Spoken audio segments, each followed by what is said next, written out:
Meeting of the Conservation Commission to order. Ooh, sorry, give me 1 second.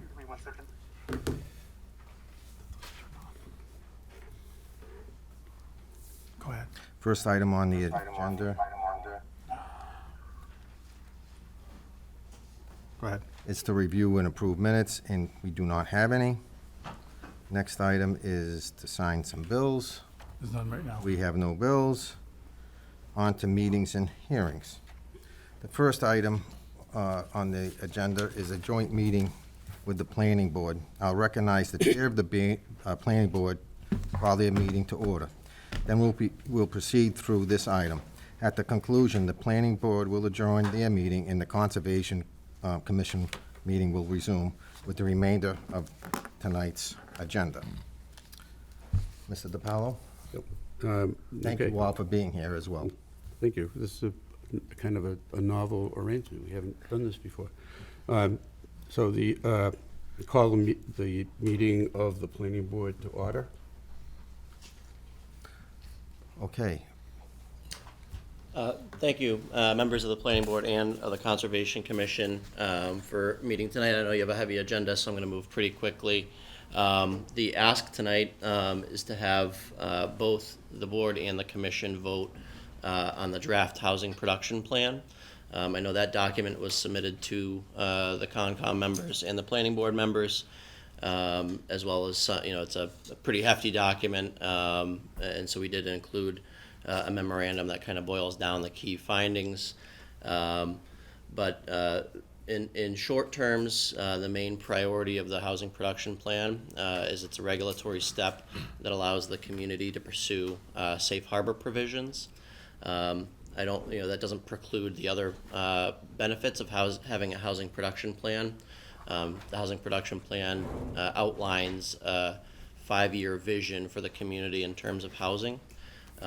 We did at our prior public hearing with the planning board have some members of the Conservation Commission in attendance, and it was discussed at that meeting that they would like some narrative included with regards to the new wetlands bylaw that's been passed.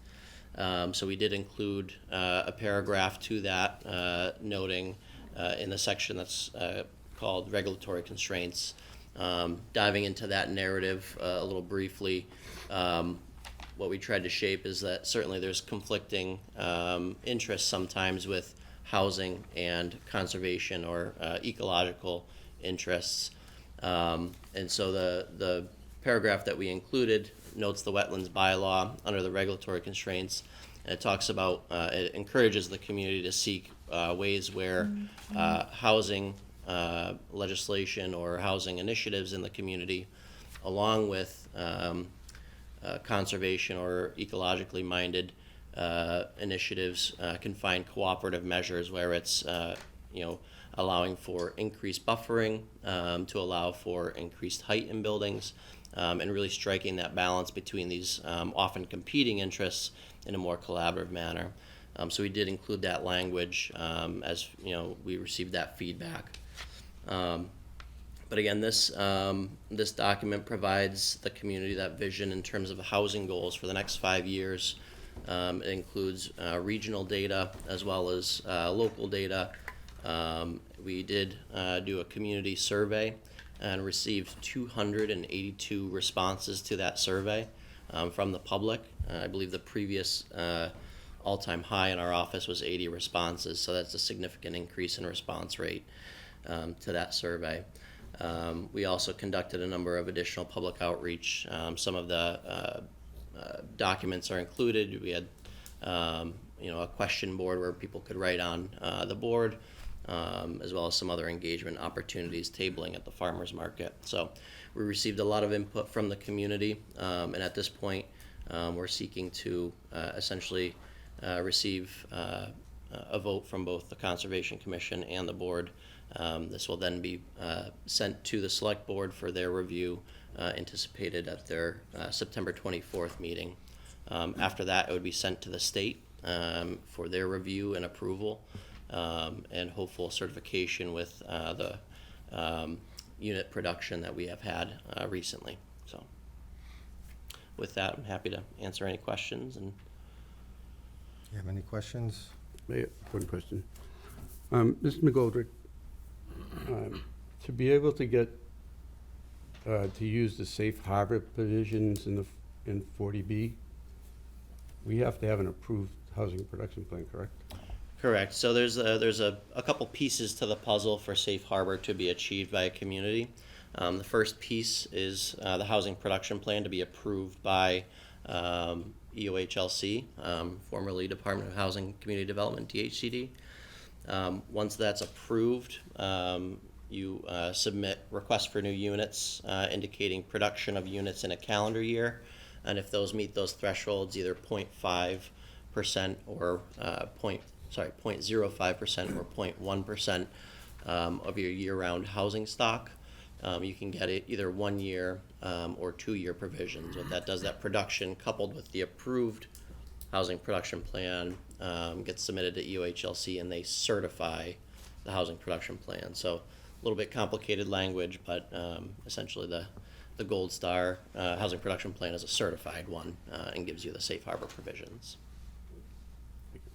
Anything else, planning board? So this additional conservation commission requirement, I'm assuming it makes it a little bit more restrictive perhaps, but in any case, how would the state look at these additional requirements or conditions? Would they be amenable to approving it without much fuss or without much, I don't know what to say, but. Yeah, so the state does review these for the content under the criteria that is laid out in the the CMR regulations. The content of it, other than those, including those pieces, which is the public engagement piece and the approval of the Select Board, Planning Board, and Conservation Commission. Other than those pieces, really the content of that plan is for the community to decide what that vision is. And they will review that and potentially provide some recommendation on it, but we're given broad leeway to write the plan as we see fit within that parameter that they outline. Thank you. But keeping in mind that they understand that the ZBA is the permit granting authority for 40B, and they can waive our rules, essentially all our subdivision rules and regulations, our construction standards, the Conservation Commission standards. So I think we add as much as we should, just like the Conservation Commission recommended, because I think it's a good idea to let them know where we stand. Exactly. Yep. Any other questions? Any questions from the Conservation Commission? Diane? No. Martha? I would like to say thank you for including that piece about the new regulations, because those are new since the last housing production plan. And I think it helps to create that vision or define that vision that we have for Shrewsbury. And especially as land gets tighter and tighter and more difficult to develop, it's important to keep protecting our open space and our resources uppermost in mind as we grapple with this challenge of increasing our housing stock. Chris? No additional Bob? comments. And no additional. Todd? No additional. No, I do thank you as well as adding that. I mean,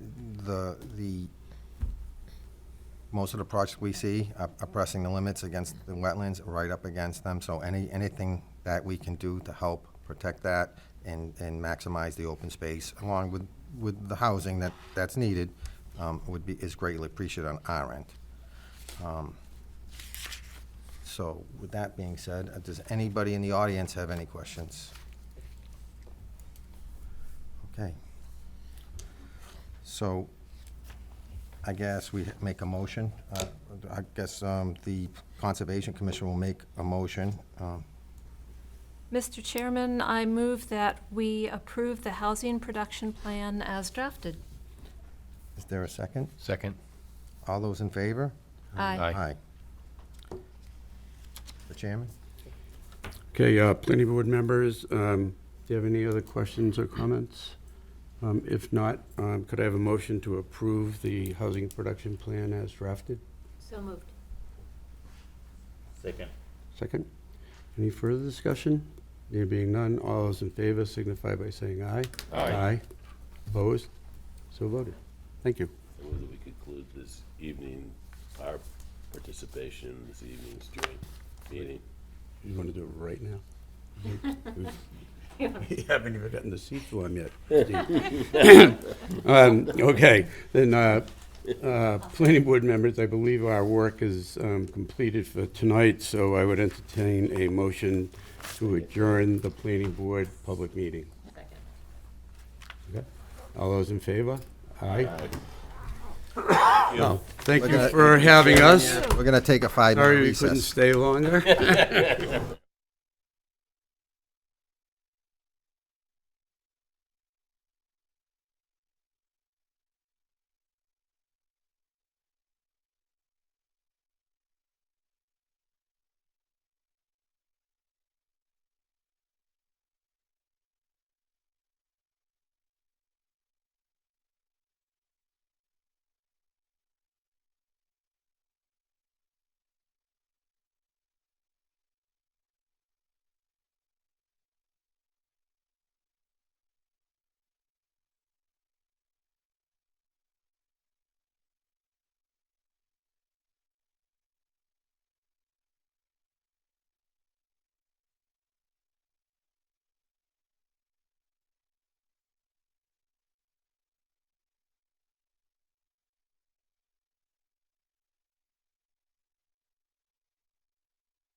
Second item on the agenda is a continued public hearing regarding the notice of intent by Rahul Hasbar, 133 Stony Hill Road, Shrewsbury, for the construction of a home addition deck within the 100-foot buffer zone of bordering vegetated wetland at 133 Stony Hill Road.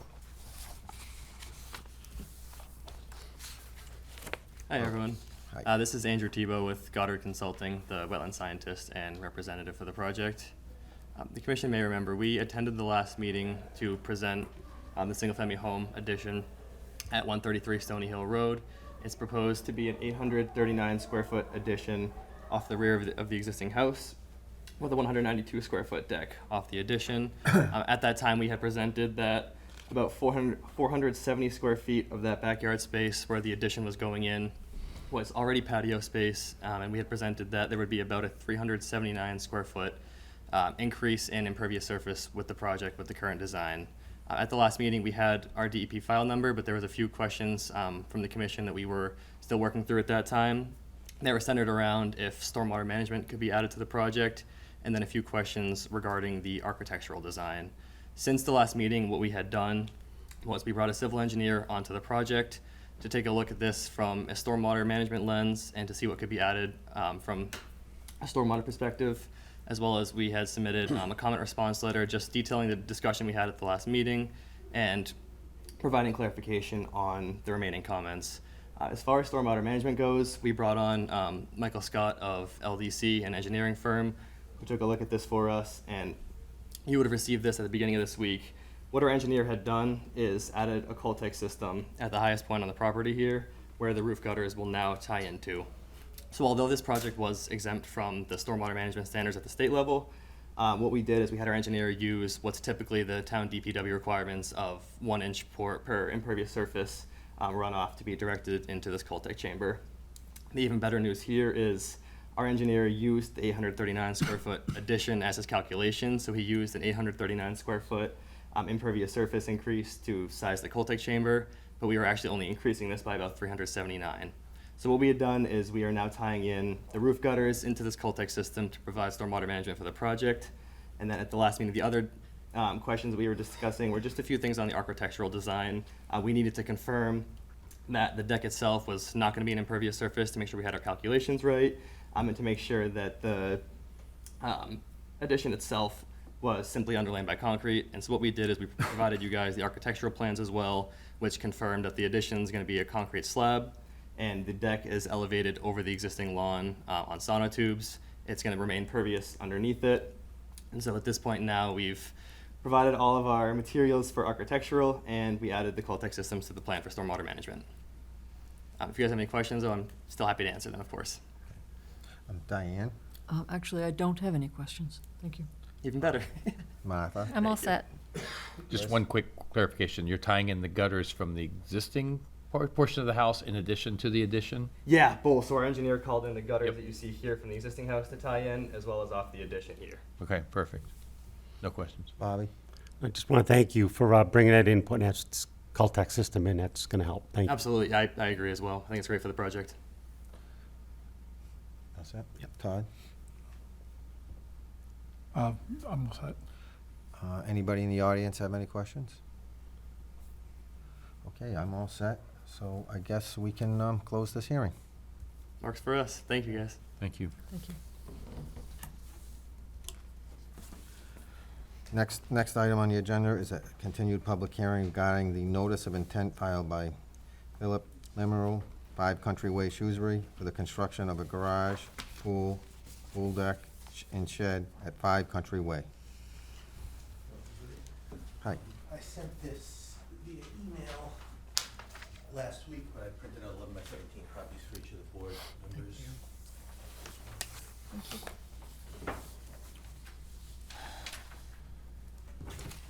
What date was that sent?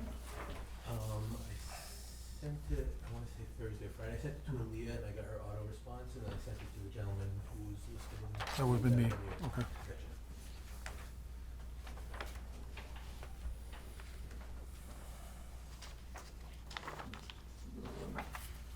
So my name is Michael Connors. I'm with Remodel Works. I'm representing Maria and Phil Lemieux, who's at 5 Country Way. I was here at the July meeting. I was unable to attend last month's meeting, so I requested it be continued to this one. At the July meeting, I presented, we did not yet have a DEP file number, and there were a few other items that the board had requested. Number one is at the rear of the lot, we found through the surveying and engineering process that we were encroaching onto town property. So it was requested that we had, we engaged a landscape architect since, and it was requested that they specify a seed mix, which is now reflected in the plans you see in front of you. We also added the town manager, the town of Shrewsbury, to our notice of intent application. So I submitted that. Aaliyah was actually copied on that. I have copies of what I submitted if you'd like to see them as well, but he signed the additional signee page, and that was submitted to the DEP as well. Some other comments were the shed that we had proposed, which is within the buffer zone. We went back and forth with the homeowner, and they're fairly adamant that that's the best location for the shed, given the sunlight and the, relative location of the pool. We did make sure it was within the building permit, the building department setbacks, the zoning department setbacks, and we spoke with the building permit, And our plan is to house the pool equipment in that shed, which is allowed as long as it's within the shed setbacks. But we did want to do a kind of a study on the impervious area, and as you can see, the charts on the right, within the 100-foot buffer zone, we're actually decreasing the amount of impervious surface, and within the entire rear yard area, we're increasing it slightly, but we plan to offset that by introducing a recharge chamber on the right side that's also, more than 10 feet away from the building, more than 10 feet away from the lot lines. The customer did also want to introduce a basketball court to replace the one that we are getting rid of on kind of the top end of the property. But in order to, be in adherence with the pervious lot coverage, we're proposing doing that out of a pervious sport court system where we have a bed of, crushed stone, and then on standoffs do the sport court system, so it's totally pervious. I have photos of a recent one that this landscape architect has done in the past as well.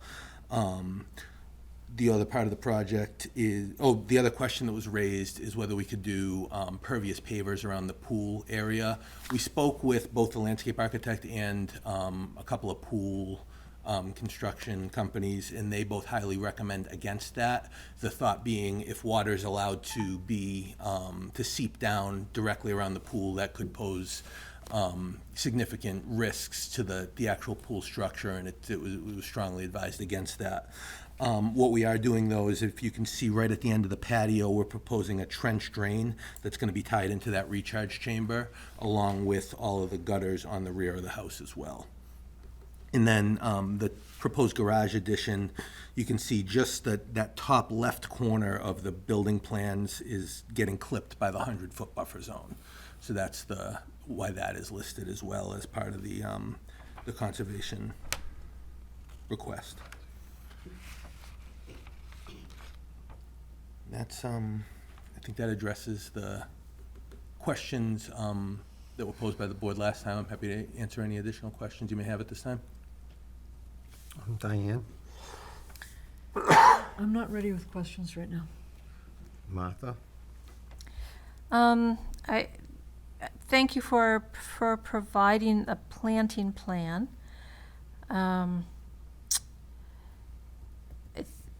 And some of them are native and some are not. I guess I would encourage a little bit more native species if we can. Maybe cut back on some of the hydrangeas, which are gorgeous, but not really useful in terms of supporting wildlife.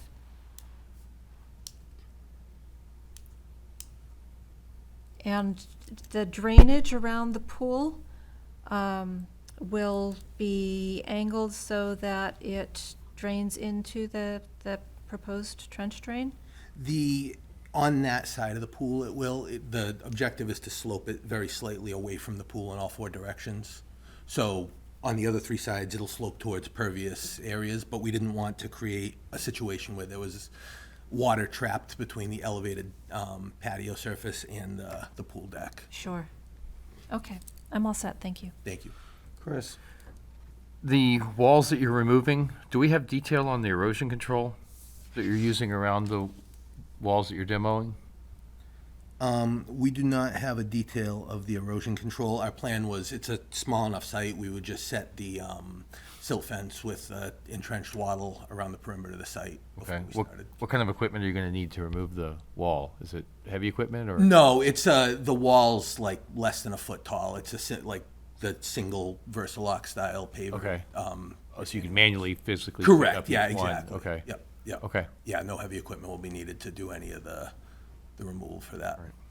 And the other question was the grade on site. We're proposing it's a pretty gentle grade right now, gentle slope. The only step, I think, in the paving that we're proposing is if you look the rear door of the proposed garage, just to the left of that door that we're showing, there's going to be a single step But other than that, everything's going to be able to be gently graded so that it's a very relatively flat lot. Okay. No other questions?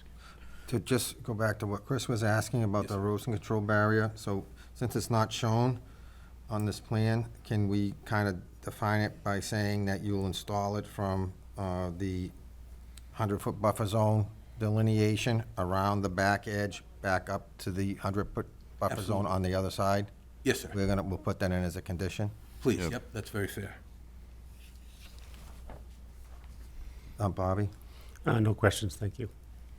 Todd? Leah specifically wanted to call out the native species, as you guys had said. Oh, we would if my brain were working. We can think about that when we write the motion, we can do Yes. something. Yeah, and we have a native species list, don't we, as a town? She does.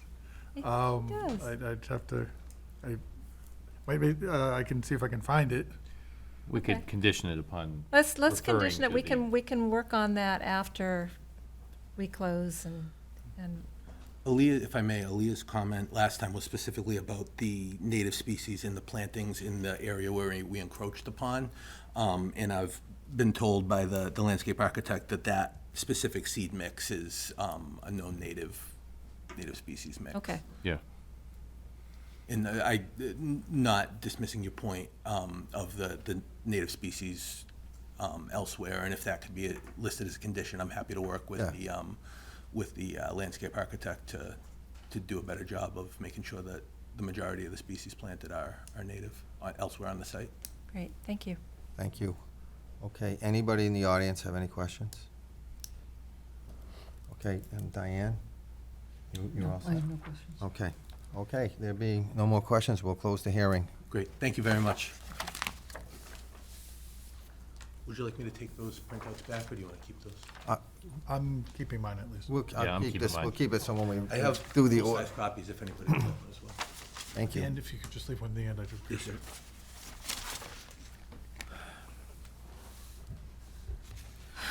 Hey, You ready? yeah, Mr. Chairman, we have a new public hearing.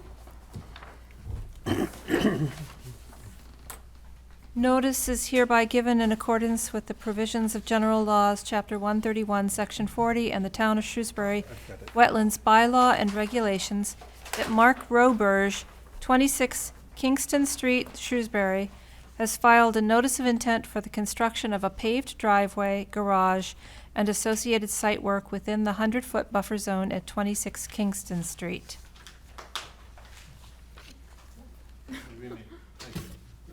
I'll just hold it for you guys.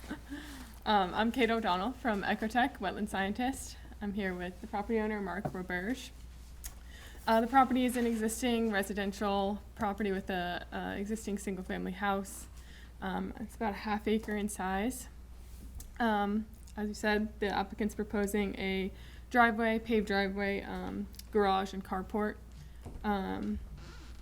I was on the site, evaluated the wetlands, and delineated the wetlands in March of this year. So we are requesting a waiver of the cold weather delineation policy. But when I was out there, there was no snow cover, and there was a clear break in soils, topography, and hydrology. And I flagged two wetlands. One is an isolated ponding area, flagged with an A series. That's in the western portion of the property. And then there's also an intermittent stream and vegetative wetland associated with the stream in the northern portion of the property. And those two aren't connected, but that does flow to Jordan Pond off property. The entire work is proposed in the 100-foot buffer zone, but outside the 15-foot no disturbance zone and 30-foot no structure zone under the bylaw. And the work's entirely proposed within existing lawn, maintained mowed areas, but there are 5 trees that will need to be removed, 3 of which are at the street, and 2 are for where the garage is proposed. But it's all in lawn, so there's no any wood clear or shrub clearing. And we're also proposing a erosion control barrier around the wetland area to protect against erosion and sedimentation into the wetland. If you guys have any questions, I'm happy to answer those. Okay. Diane? Yeah, are there ways to make the driveway more pervious? Right? Yeah, Pervious pavement, perhaps?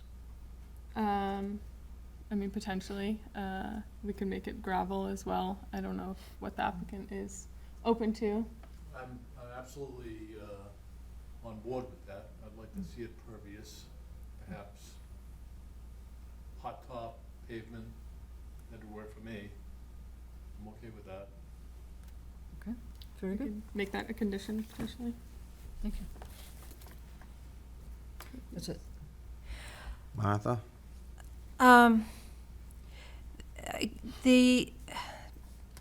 I have a note that DEP commented that there are a couple of potential vernal pools on site. Could you speak to that? Sure, absolutely.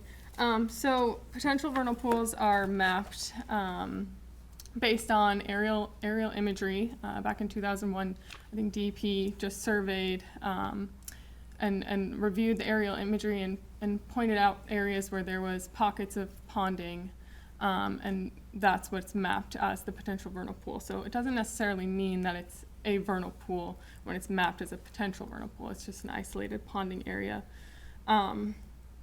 So it is mapped within this ponded area, and then also up here on the in the B series wetland.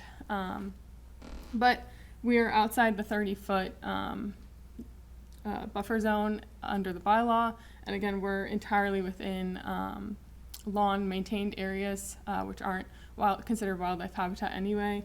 And there's a significant amount of woodland area up here and around this wetland that, if there were vernal pool species using the ponding areas, they wouldn't be impacted by the project.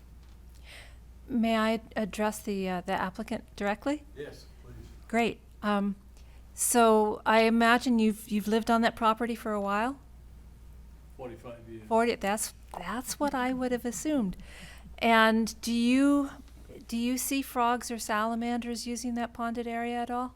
My kids and I used to go down and catch turtles and frogs, but it was always in the pond, right where they always been. I plan to protect that as much as I can. There's gonna be no impact on them. We love hearing the bullfrogs at night during the summer, so it's all gonna stay the way it is. It's just, I need to get a little spot for my garage. Great, thank you. Bullfrogs aren't obligate vernal pool species, so that doesn't necessarily make it a Right, vernal pool. right.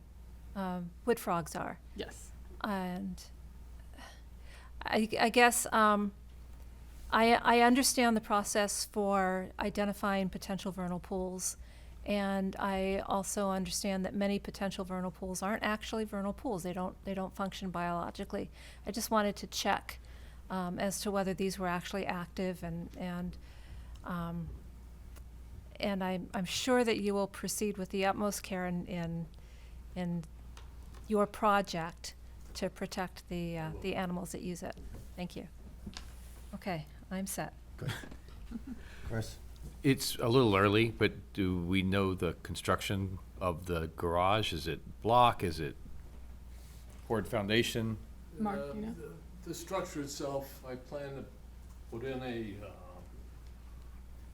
frost wall, or slab, and it's a metal garage. Yep. With 2 bays for parking my truck, my wife's car. I have a little work area, lawn mowers, and Okay, that's all it is. okay. Nothing- So there's, I mean, I didn't see elevation on here, but I think it might be, actually it is there. So I just was trying to calculate how much soil needed to be removed. It seems like it's pretty level. there is a slope. Okay. In fact, I may Add some, just grade it off a little better, so it'll be more suitable for the okay, slab. okay. All right. No other questions? Bob? Yes, one question. Looking at that area, is a large area like a Quonset hut that's down there, a lot of gravel in that area. Would be putting the garage in that area, and will that be paved? That's not gonna be paved. That's gonna remain the way it is. That's a whole different goddamn it. Okay, is, there's a garage being dismantled as we speak. It's on conservation property, quite honestly.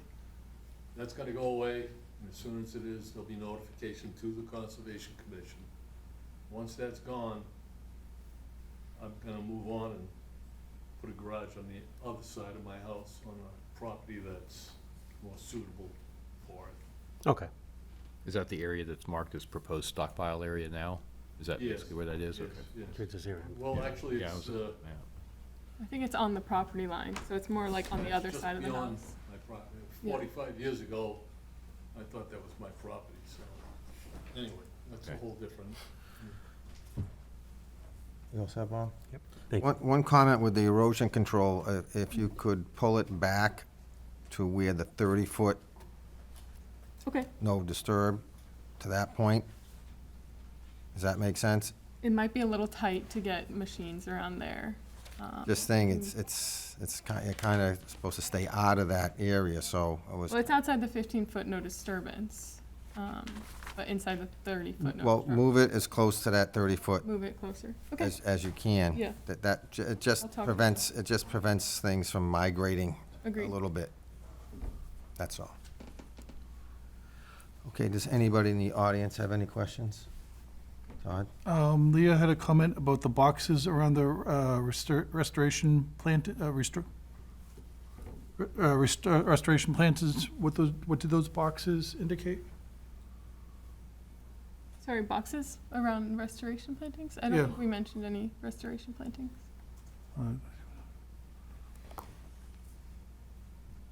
Oh, I'm sorry.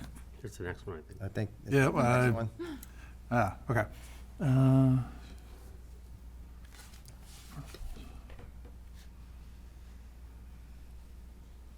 Were the individual trees proposed to be removed, call out the individual trees that were proposed to be removed? Yeah, it's the 3 at the street right by the driveway, and then there's one within the garage there and one just above the garage. So those 5. And they do now actually have a DEP number. We do. Okay, good.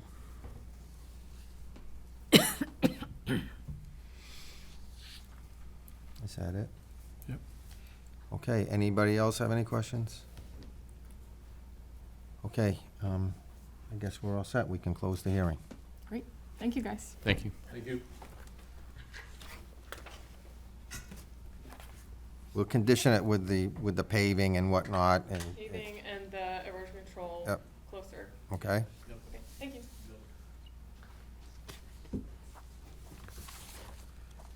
Okay, we have a new public hearing. Notice is hereby given in accordance with the provisions of General Laws, Chapter 131, Section 40, and the Town of Shrewsbury Wetlands Bylaw and Regulations, that Sujat Sukankar Rent-A-Home LLC, 13 Morningside Drive, Shrewsbury, Mass., has filed a notice of intent for the demolition and reconstruction of a single-family home at 23 Bayview Drive. Good evening. My name's Sophie Shapiro. I'm going to be representing the applicant tonight. All right, can I present virtually? You turn it on. Yes, Volume up, Will. Or is it? I think it's them. Volume up. Volume up? Volume up? Can you speak again? We need you to speak again so we can get the voice volume correct. Keep talking. We need you to keep talking. Can you hear me? So we need you to, they're going to be adjusting the volume, so don't say anything important yet, but just keep on talking. Okay. Well, I'll run through my beginning sentence then. Well, good evening, everyone. My name is Sophie Shapiro, and I'm a I have no idea what's happening. I'm here tonight representing the applicant, Sujat Sukankar, for this proposed work on the site known as Starting to sound a little bit better. Drive. still having trouble hearing you, Sophie. Okay, I'm sorry about that. That's, Am I supposed to close there? It's a little better. It's better. Is this better? can you, Can you try leaning forward? Now, keep talking while you're leaning forward. Hear me better now? No. We could just concentrate.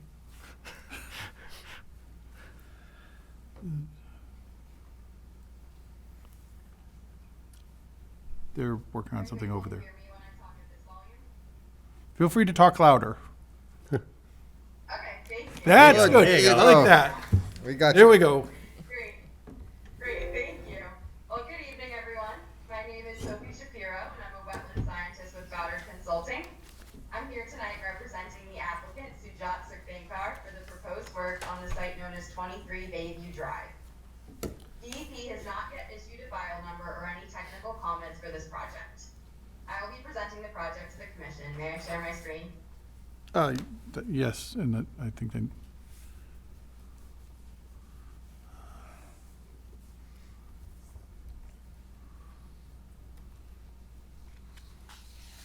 There you go.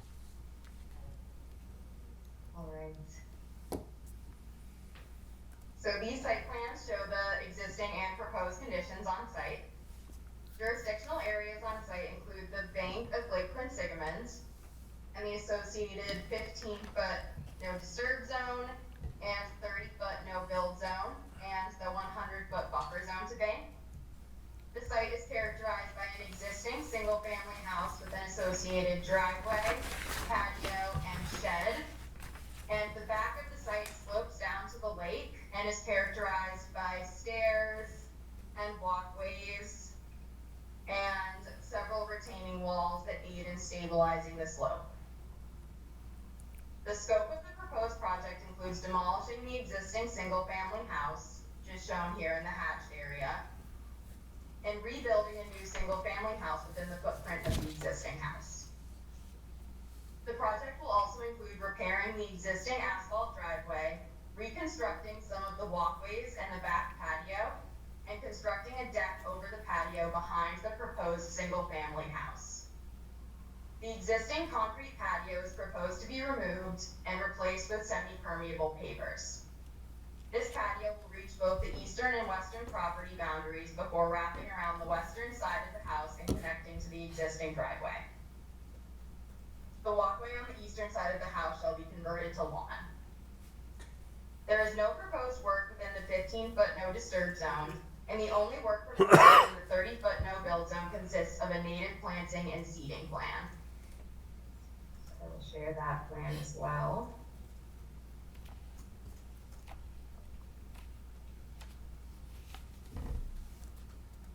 We have some plantings, native plantings and seeding within the 15 to 30-foot buffer zone and the 30 to 100-foot buffer zone.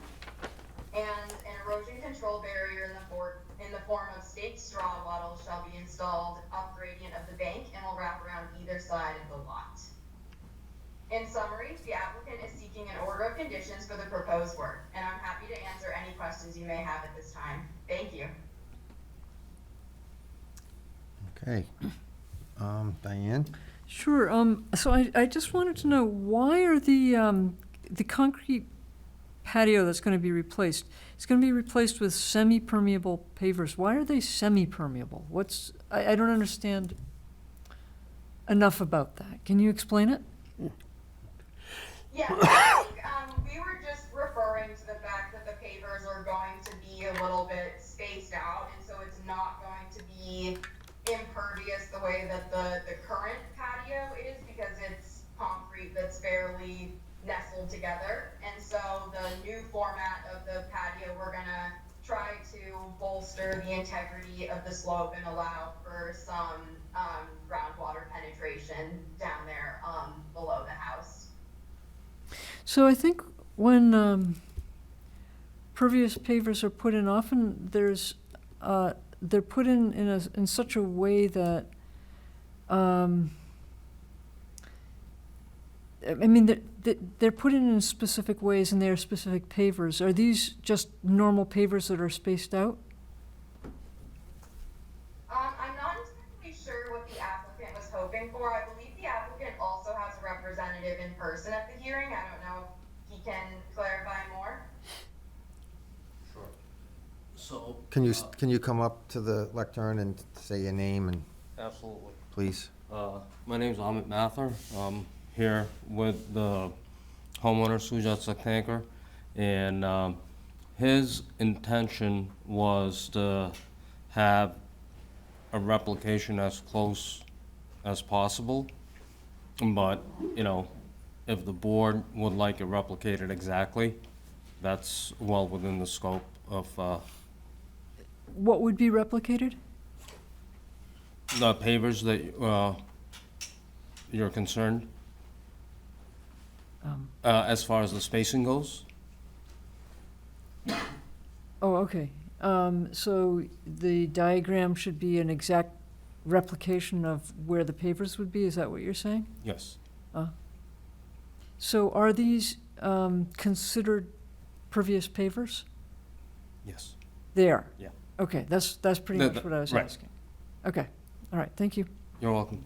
Anything else in regards to that? Or Not that I want to know. okay.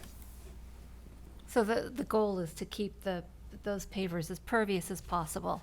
Correct. Yeah, okay, good. I think that we had some questions about the grading. Is there any grading that's going to be done? And if so, that should be indicated on the plan? There is not going to be proposed grading. The foundation is going to be removed, but it's going to be rebuilt at the same elevation that it's currently built at. And then this area here is actually a retaining wall that separates this section of the site from the slope. And so the deck is going to be built even with the house, and then with the footings kind of embedded into the patio. And so everything is going to be built on top of the existing grade, and so there is not really grading proposed. We are proposing some plantings in these areas here, and so there will be some soil disturbance to install plantings, but we're not proposing grading. And did you say you had a list of plants that you were going to use? Yes. Can pull up our planting plan again. And so we're proposing some native shrubs, and the red shrubs are representing American yew shrubs, and the blue are low bush blueberry. And then we are also going to be using a New England wetland plants erosion control seed mix that consists of Canada wild rye, red fescue, annual ryegrass, perennial ryegrass, little blue stem, switchgrass, and Indian grass. Just a gardening comment, you'll probably want more low bush blueberry plants than you have indicated there. It takes a few of them to make an impact. Okay, thank you. Do you have a spacing on center line that you can recommend for those? Yeah, I would mass those maybe 3 to 1 where you have now. Okay. Great, we can definitely implement that. Thank you. Okay. I'm all set, thank you. Chris? Any plans to demolish the shed? I believe the shed is proposed to stay where it is. Okay. Is it in good condition? Doesn't look like it. It is in fairly good condition. It's, actually, I believe I have a photo I can pull up. It's not entirely, It's like a lean-to, correct? yes, yeah. That's a really good way to put it, yes. Thank you. I was searching for the words. Well, it seems like if you're going to do the demolition behind it, that the shed will come down. That's why I'm asking. When I say behind it, I mean the house side. Let me pull up the picture here.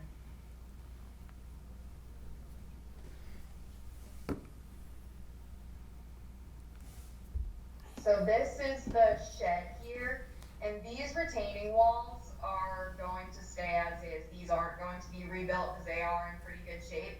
The planting is just going to be slightly up gradient of these retaining walls. Okay, I see. So what, you're not gonna do any improvements to that shed? It's gonna stay just the way it is? You're not gonna enclose it? You're not going to put windows on it? I don't believe so. I don't know, Amit, if you can clarify. the homeowner had no thoughts in regards to that. So he is amenable to whatever the board decides. If you'd like it removed, we could certainly do that. Conversely, if if you'd like it shored up or more improvements made, that can be done quite easily as well. Yeah, because the concern is that the shed and a portion of the retaining walls are in the 15-foot no disturb buffer. So if you could remove that shed and just take that away, because it doesn't look like it's in that good condition, quite frankly, and it would probably, the time to remove it would probably be now, when you're doing the Correct. construction.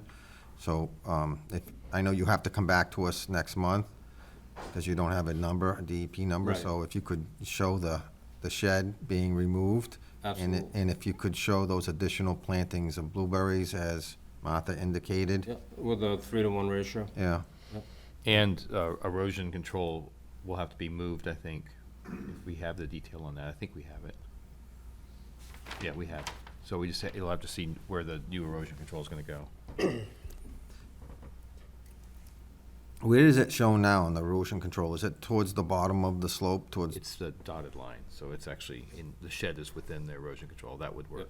Yep, all right. Yep, all right, that looks pretty good then, I guess. Okay. Okay, Bob, do you have any questions? Yeah, I got a couple of questions.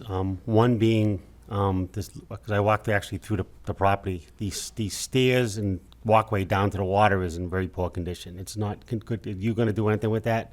That has been remedied, and Okay, we can, I'll have pictures as well as it'll be shown on the updated plan.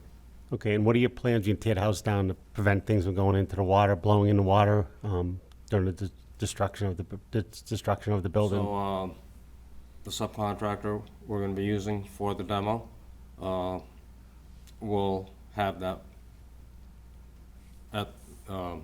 we'll have that plan for us. Paramenter Okay, Construction is gonna be doing the demo as well as the new foundation. okay, And they've already done, and they'll be doing the tie-ins as well. okay, thank you. All set. Todd? So on the southern end of the lot, we've got the shed, there's a whole bunch of like squares and shapes down there. Can you label what those are? I've got an aerial and I, like, what's this T-shaped thing? If you go down, the opposite, That's what you're looking at. I believe I have a picture of that area. It's kind of a workbench sort of structure. Let me see if I can pull it up.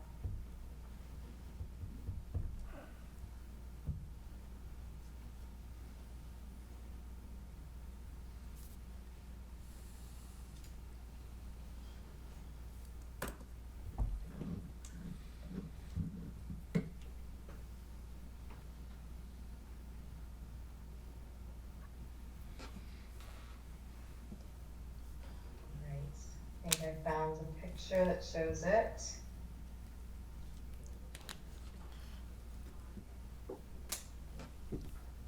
This is that T-shaped structure here.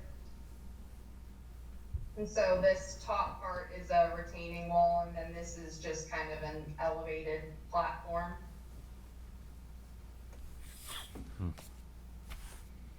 so it seems, it seems like there's a lot going on down there and around the shed between the retaining walls and the other stuff that's down there. From the plans, it's kind of hard to tell what's what. There's just a lot of shapes. And then on the walkway or the steps up, those are those existing or proposed, or I don't really see a difference in line type here.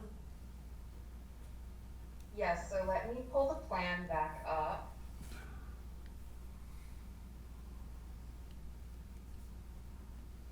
All of these kind of the thin weight lines down here are retaining walls and garden bed type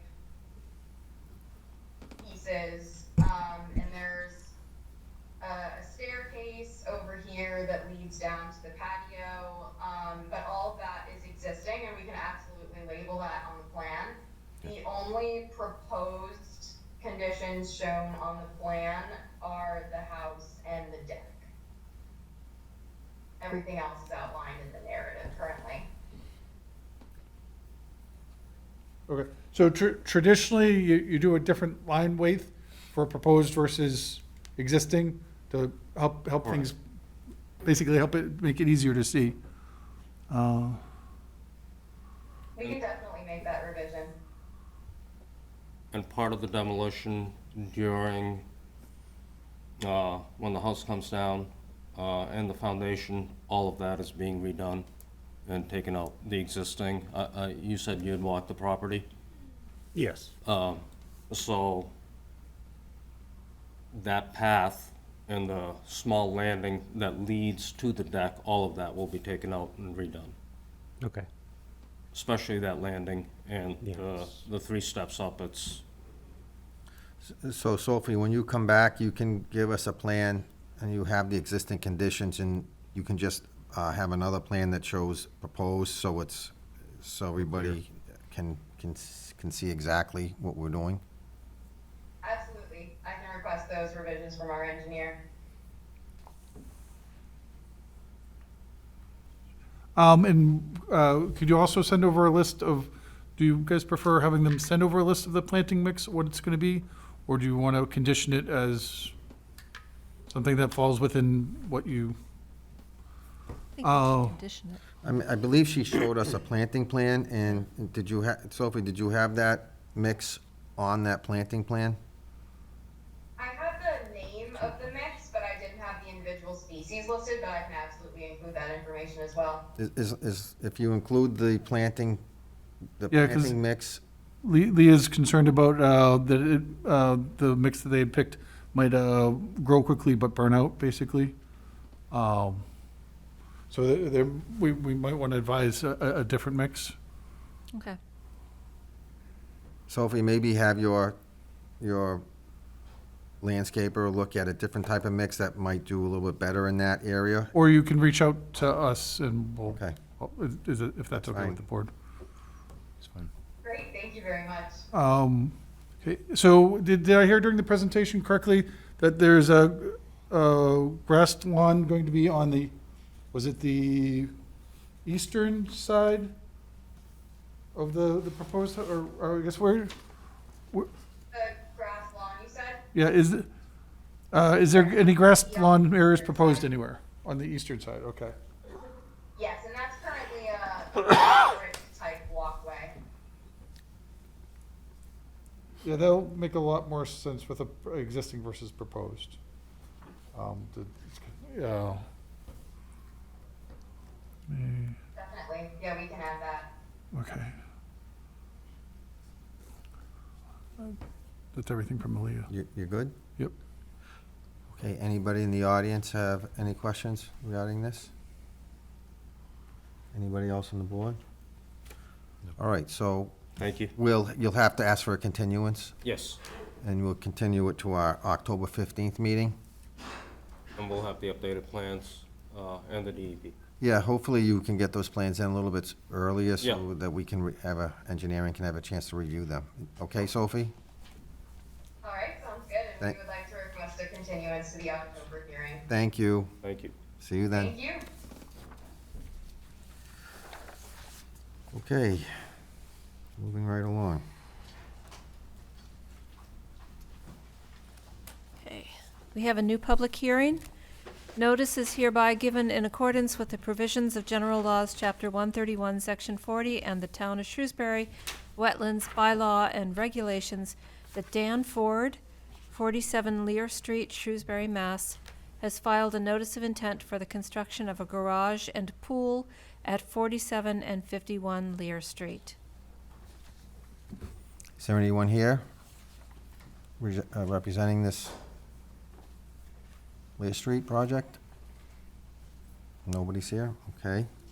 And keep it open till if they show up. We'll hold it, Yep. it's opened, and we'll have to probably continue it if nobody shows up. Okay. Then we have a new public hearing. Notice is hereby given in accordance with the provisions of General Laws, Chapter 131, Section 40, and the Town of Shrewsbury Wetlands Bylaw and Regulations, that Courtney Walker of the MassDOT Highway Division, 10 Park Plaza, Room 7360, Boston, Mass., has filed a notice of intent for the installation of a new drainage pipe to improve drainage conditions along Route 20 and the Route 122 intersection. Come on up. Sorry, there's a lot of people. Maybe we use. Yeah, grab some chairs, pull them up, and Cool. Just get near a microphone. Yep. Can we sit here? Yeah, absolutely. Is Yep. Is there a way for us to Your name and connect to presentation and address. So I think we sent the presentation earlier today. Is that possible to be pulled up? We have a flash drive if not. Did you email it to me? I did, yeah. Okay. Just give me a second then. So, when that's pulled up, I'd like to introduce myself. My name is Hong Pham. I'm from the Boston headquartered office. My role at MassDOT is a senior program manager, primarily dealing with resiliency as well as roadway reconstruction. I have with me Colby. Yeah, hi, I'm Kobe Lemrise. I'm a senior project manager with MassDOT's Highway Design Section, and I am the project manager on this project. Hi everyone, my name is Michael Joa. I am with MassDOT at the HQ office. I am a environmental analyst with the Environmental Wetlands Unit, and I am one of the reviewers for this project. And then I have my consultants with me at VHB. My name is Casey Bardier with VHB. I am an environmental scientist working on this project. And my name is Chris Hun with VHB. I'm a water resources engineer working on this project. So, hello. Nice to see you. Just bear with us and we'll No worries. get you going here.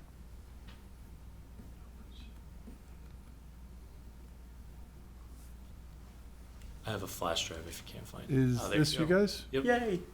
Okay, so then the question is, do I know how to move them forward a page? If not, then we can just leave it as this, and then we just hit forward if you want. Yeah. So I have a little presentation for tonight, talking about the flood relief on at the intersection of Route 20 and 122, the Grafton Bridge. This is to alleviate that flooding that everybody around here may have experienced multiple times, and this floods at a 4 to 6 year storm event, which equate to about 4 inches of rain fall within the hour. So this project is to really dealing with this particular issue at this intersection. Just wave to me when you want me to switch pages. Please. So the agenda, talking about the project, project background and goals, our design progress, as well as our permitting effort in terms of like what resources this project is going to be impacting, and then what's the next step, and then move towards the Q&A. So back in 2018, we initiated the flood investigation study for the watershed as a whole, just to see what's going on, how development has actually changed the watershed as well as stormwater over the years. The drainage system that is in place was designed back in, I believe, Early 30s. Early 30s, 1930s, where the watershed itself hasn't been really well developed as it is now. And we progressed it on our 10% design back in 23. And in August, we actually filed for a federal grant under the PROTECT grant, which is part of the bipartisan infrastructure law. PROTECT stands for Promoting Resilient Operations for Transformative, Effective, and Cost-Saving Transportation. Thank you, Congress, for making that harder. And really, we progressed with that once we got the grant to look at the subsurface infrastructure and seeing where we can best fit this sister pipe. And so we are now progressing towards the 75% design, which is roughly the first draft of our design plan. going towards the 100 PSNE, which is more or less the final draft and what we're going to be presented to the contractors for construction. So the project limit here is we're going to the Grafton Route 20 intersection, which is about southwest, going towards Flint Pond, which is northeast, and that's where we'd be discharging to. So why is this project initiated? I talked about it a while ago. Next page would be great. This is just strictly on relieving this critical infrastructure from flooding. This is a major transportation corridor in Worcester and Shrewsbury. And like again, the stormwater drainage system was designed back in 2030. It's predated with all the development that's happening in the watershed. And there's been frequent flooding where there's intense rainstorm where you can see 4 inches or more within the hour. And it has caused a lot of headache and property damage. People would drive down the road and would not see the flood and would just drive through, and then next thing you know, you're in water. Next. So this is really the watershed map here, and this is what we studied on how and why this area had been flooded so often. And you can see the big development of impervious cover along Route 20 itself. And that's what this slide is all about and what we want to accomplish. I'm going to switch it over to Chris to talk more of the technical stuff. Next slide, please. So yeah, the main goals of this project is to reduce the flooding at that intersection, right underneath Route 122 on Route 20 is where we're talking about. So there's going to be new kind of catch basins installed at that low point to help drain the area during flood events, but we wanted to keep that based on the results of that original study we did in 2018. We wanted to keep that separate, so in the case that the existing stormwater pipe gets overwhelmed during these storm events, it has direct route to Flint Pond. So we're also installing like a new 36-inch trunk line from that low point all the way to Flint Pond, where we're also going to install a stilling basin to prevent erosion at the outfall that will accept flow from the proposed pipe and from the existing pipe. Can I ask a question? Well, that's in my mind. Can I ask you a question? So so the existing pipe that's in service now is going to remain? Yes. And this new pipe that you're putting in is just for the high flood events that happen in that one area? For the most part. Think of it as an increasing in hydraulic capacity. So we're basically creating another pipe to store more water underground, in a sense. So they're redundant. Yes, they're both being used. in a sense. Yeah, because based on our study, really we found the main cause of this problem was not enough capacity in the existing drainage line. So we want, instead of replacing that with a much larger pipe, we're opting for a second line to help increase capacity. Okay, all right. May I follow up on that? You said to store more water underground, but I thought you were discharging to Flint Pond. Yeah, it's a weird way of thinking of it, and this is how I think of this project, is the capacity issue with the existing condition is a 36-inch pipe that's always at a capacity, so now it's backing up. So by installing a second pipe, we're basically doubling the capacity of the system, where it can basically carry more water, hence the storage of that water during the rain event, and then slowly would discharge out to Flint Pond. So that's... Slowly discharge out to Flint Pond? Well, not slowly. Basically, we would discharge out to Flint Okay. Pond. Sorry. Added words. All right. Sorry for the interruption. Please. Yeah, so this is, we're expecting this to help increase resiliency of Route 20. It will reduce the flooding intensity and duration, throughout the year. You can go to the next slide. That's a picture of the outfall as it is now. Yeah, next slide, please. So yeah, some of this I already went over, but these were kind of the results of that initial flood study, and then highlighted and bolded is what we picked out of that study to, essentially go with. It was the most feasible option. So yeah, we're installing that second drainage trunk line, the inlet capacity, and then we're reconstructing and improving the outfall. Those are the main parts of this project. So at the outfall, there is an existing pipe there now, corrugated metal pipe, because we were down there a few weeks ago because there was a diesel spill. So you're going to put another pipe right next to that? Yes, and we are going to replace the existing pipe from, the portion that's under that parking lot as well. And then what type of basin or are you going to build within that area? Is it in Flint Pond? Is it out of Flint Pond? How is that going to work? Sure. So we're going to have to put in a retaining wall in order to make space for it. So we're going to come a little bit closer to the parking lot, essentially cut off the end of that pipe. And then this is going to be a riprap stilling basin, which is primarily to, prevent erosion and slow water velocities down. But yeah, it will be riprap.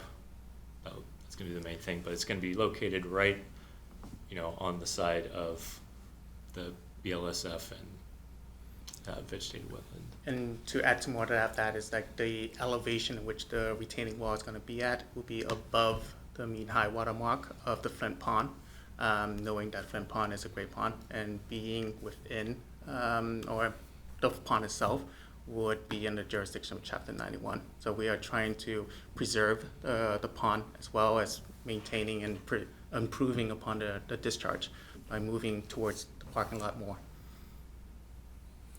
So along this route, are you adding any additional catch basins to this Yes. new line?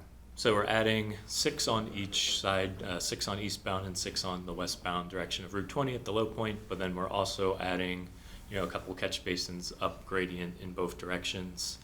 And then during, I think in the fall, there's a maintenance project to increase the existing catch basin grate capacity. They just added a second grate, so now they're double grate catch basins as well to intercept more of the water before it gets to the low point. Is the capacity issue the pipe size or the grates? It's primarily the pipe size, Okay. but for smaller events, it helps with the grates.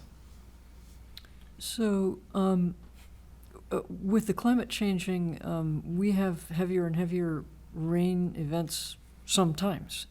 And so is this calculating for those? Because if we're not, then are we going to have to do this yet again? Think of this as an improvement upon existing condition where we are looking at relieving the flooding and improving safety to the intersection. As it relates to the calculation of future precipitation, it is, as I mentioned earlier, the watershed fully being developed and the impervious cover that we have. If we are looking at calculating on how to deal with flooding around this area particularly, we may have to put in a major project where we are basically elevating the Route 20 to meet Grafton Street Bridge to basically eliminate all flooding events. And at this point, that is not part of what we're planning to do to resolve the issue. We did calculate this drainage system to meet the current, 10-year? Yeah, we calculated for the 5, the 10, and then the 100-year storm, but that's for current precipitation. That's for current precipitation, so this... So for stormwater, I'm sorry, may I address the board? Sure. For stormwater design, the state basically sets the standards, and it has to be, it's based off of historical information. So traditionally, regulations like here, we require them to meet what's established. Again, that's just the standard. Okay. All right, although there's probably a flaw in the logic. But they keep on taking data, so it is updated every once in a while. But you take historical data, significant historical data, Yes. and as time goes by, it does change. But it's based off of historical data. Right. Okay. So I have a couple other questions. One is, so this water will be going into Flint Pond, and Flint Pond already has problems with water quality and phosphorus and things like that. So what are the pollutants of concern that you want this system to be taking care of? So this was primarily designed as a flood control project. Right. But we are trying to incorporate, as much as we can, capturing sediment into those catch basins with deep sumps. The stilling basin's going to capture some sediment. It's not quite a infiltration BMP. Okay, so Flint Pond may be being asked to accept more water pollution than it already has. Within the current stormwater standards with the redevelopment, we are looking at it from a maximum extent practicable. And with standard 4 for the water quality improvements, the 25% that's coming from the catch basin as well as the still basin is what we could do within the constraint of the site that we have. When looking at the Flint Pond water quality issues, I would stress that it is a watershed base where housings and development as along the waterfront is actually contributing to it just as much as Mass DOT. So as we're looking at this particular project with the flooding alleviation, we are just looking at it from a redevelopment standpoint and trying to improve upon existing condition by not causing more harm than there already is.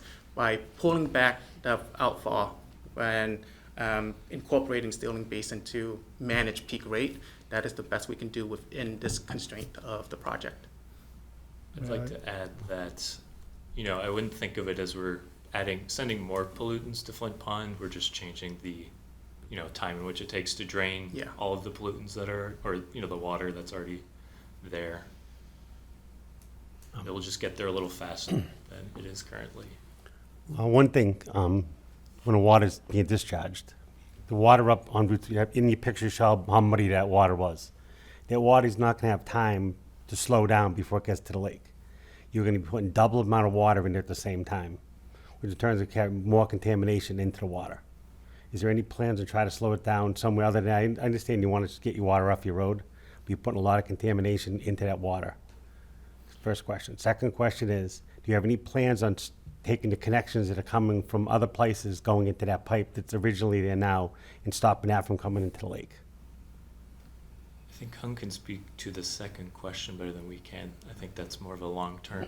Yeah, that is a long-term where we are looking at, so Mass DOT have developed tie-in policies as part of our MS4 permit. So any new development needed to tie into our system will have to go through vigorous, strict standards in which is you need to have no other ways to actually treat on property before you actually tie into our system. As it relates to the muddy river that you see there, that's just because of the flooding that you see.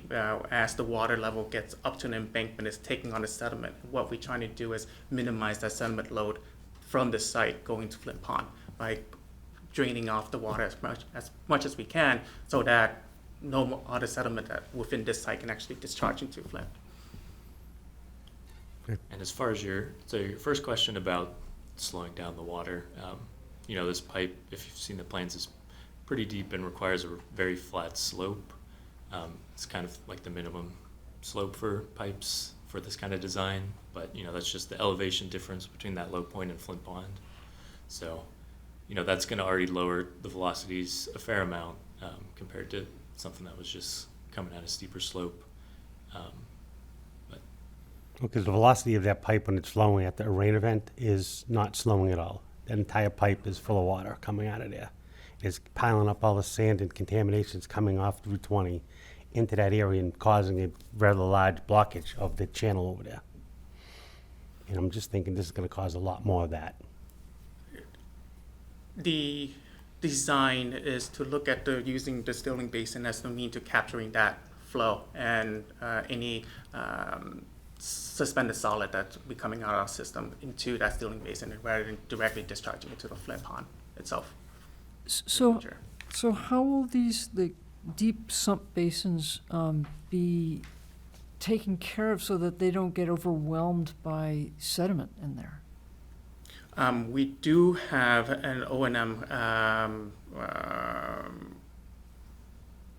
program that we are developing, and that would be something that District 3 can evaluate in terms of like reevaluating or inspecting those catch basin and looking at like, okay, is this sediment full, this catch basin full of sediment, and we should be going back and, you know, taking out that sediment over time.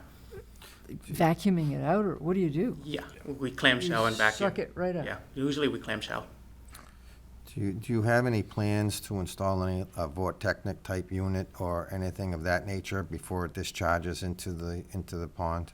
The vortex system that you mentioned is proprietary. I think I'm Or saying something that. similar to Yeah, that? we are not. Because of the commercial way that is on Route 20, that is as we are installing those type of system would actually hinder any O&M operation in the future by adding those type of system, because it is it's one of those system where we can't have a clamshell and we need a special vacuum or a machine to actually take out, in lack of a better word, and that's something that Mass DOT does not have and do not feel like we need to contract out for, where we can use something like a deep sump catch basin to treat. Because I know that Mr. Lundgren brought up a really good question, because over the years, and I know it's been many, many years since that first pipe was installed, there's a lot of sediment that's been piled up or accumulated at the end of that pipe, and it is starting to impede the culvert. And is there any plans to take any of that sediment out of the lake? That was brought up during a design public hearing of what was 2 weeks ago. Yeah, give or take. And I believe that we did reach out to District 3 and informing them that there is an issue here. And as part of this project, that is not something that we are evaluating to do, because by dredging out any settlement within Flint Pond will require us to go through a sweep of permitting efforts, such as Chapter 91, Section 401 and 404 under the Clean Water Act. With the Protect grant that we have, it basically shortened our time frame in which we need to execute this project. But I did let District 3 know about the issue of the settlement, and that's something that we are aware of. I just hope we don't cause further damage to that resource area by allowing this additional flow. And I know what you say, it's not additional, it's just a way of taking the flow out faster from the lake. But it's the same amount of flow as what you're saying, but it's going to go faster, and it's going to cause a lot more scouring and a lot of other things that can happen in that area. And that's just a small basin you're putting in. Do you have concern that might blow out? Is there a calculation which one might blow out? No, so I would just like to reiterate that, we're not necessarily increasing the velocity, so that will stay the same as existing, probably even decrease with the decreased pressure head on the existing pipe. But this basin is designed for the 10-year storm to prevent erosion, designed to federal highway guidelines. So the riprap is specifically sized to not, be blown away in that situation. Okay. Do you have more presentation? I don't know. Did we see all of it? I think we have talked through a lot of it already. So You were on this page. yeah. Yep, we have a couple more slides just Okay. so this is just showing where the proposed trunk line is going to be, just following that existing trunk line. There's a lot of utilities in this area, so we're trying to keep it at the same grade. You can go to the next slide. And then, we just have some slides about environmental impact, which Casey's going to present on. Yeah, so I think we've kind of gone over some of this stuff with the Chapter 91, but per the Wetlands Protection Act, we are filing this note of intent for work in bordering land subject to flooding and in the 100-foot buffer zone to BVW. You can go to the next slide, please. So just this quick snapshot of the plans. It shows the line that we delineated back last year, and then it shows the proposed basin. And the red shading, it's kind of hard to see on the small screen, but that's our temporary impacts to bordering land subject to flooding. And it's not pictured here, but the 100-foot buffer zone extends further out. You can go to the next slide. So impacts, as I just said, temporary impacts are only proposed in bordering land subject to flooding, and this is associated with the installation of a stilling basin. Work in this area will not change the current grade. It'll match the existing grade after the completion of construction. No cut and fill is required or anything for the basin. And only permanent and temporary impacts are proposed in the 100-foot buffer zone. And this is included for the stilling basin, the concrete head wall, the HMA berm and sidewalk, the portion of the new drainage pipe, and then final loaming and seeding following the completion of construction. You can go to the next slide. So all work is in compliance with the Wetlands Protection Act, and as I said, no bordering land subject to flooding. We're not losing any flood storage capacity, so no compensatory mitigation is proposed for this. And areas of disturbance in bordering land subject to flooding will be seeded with a native seed mix and loam, and hoping to revegetate the area after construction. And same goes for the 100-foot buffer zone. We are also installing the erosion sedimentation control program, including catch basin inlet protection, final loaming and seeding, and temporary loaming and seeding where necessary. And then also erosion control wattles installed down gradient from work, so we're not eroding into Flint Pond during construction, and areas will be stabilized after. Do you have a siltation curtain as well? We haven't proposed one, but if that's something that the commission would like, we can implement that. Okay.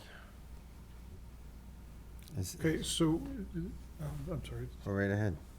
So effectively, you're talking about the same volumes, but you're gonna have a much higher peak rate. And you're but the existing conditions does not have anything at the end. And now you're proposing a stilling pond, which effectively is just riprap, right? To try and spread things out and slow it down. Yeah, it's energy dissipation. As part of the MS4, how often are the deep sump catch basin is going to be cleaned? Is it every 2 years, or I know within the town it's 2 years. I don't know if it's different within the state. Yeah, for the Mass DOT stormwater program, I believe, I may have to come back with you on this, is we will inspect it every year and clean as needed.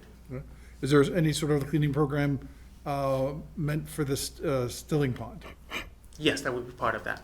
Okay. So it will be a higher peak, but effectively everything you're adding in is the stilling pond, which wouldn't handle trash, but in theory we'd be getting less sediment, because the argument is that you get a lot of sediment when it floods up and then drags everything in. So by trying to reduce the flooding, you're trying to reduce the sedimentation going into the system. And I believe that we are also proposing hoods in our catch basins. Yep. As well. Okay. Because, I mean, in an area where you have heavy flooding, deep sumps tend to just blow out anyways. I mean, you get the stirring, it just brings everything up and goes through. So that only, and you're saying that right now right now it's flooding in what year storm? What is it? You know, as small as like the 2 to 5 year, or 5 to 6, Yeah. 4 to 6 year, I guess. With like when looking at the NOAA Atlas 14, there's about like 4 inches of rain. Okay. But by creating more catch basins within the system, you're hopefully going to be keeping more sediment in the catch basins. Mhm. To be taken out as part of the cleaning for MS4. Yep. And the siltation thing, so you're not really dealing with any nutrient remediation, trash removal, or does the siltation basin have any sediment reduction as part of, is it part of the design? Or does it have, does it get or, I know for catch basins you get a percentage. Yeah, no, it doesn't get credit, as far as like official credit for DEP. Yeah, but as how I'm looking at it, is the alpha, the sealing basin will capture sediment at low flow when it comes out, so it won't be directly discharged to Flint. In the end, the siltation basin is better than what's existing. Correct. But we'd be adding in a higher peak flow. Correct. And we did look at, possible BMP locations to help with that treatment, but due to limited right of way and how deep that pipe is, it would be very costly and not very feasible to install those. So is the pipe under the paved surface or is it in the embankment? It's mostly under the paved surface. How many feet are we under? Yeah, I mean, in some locations it's 18 feet deep. Right.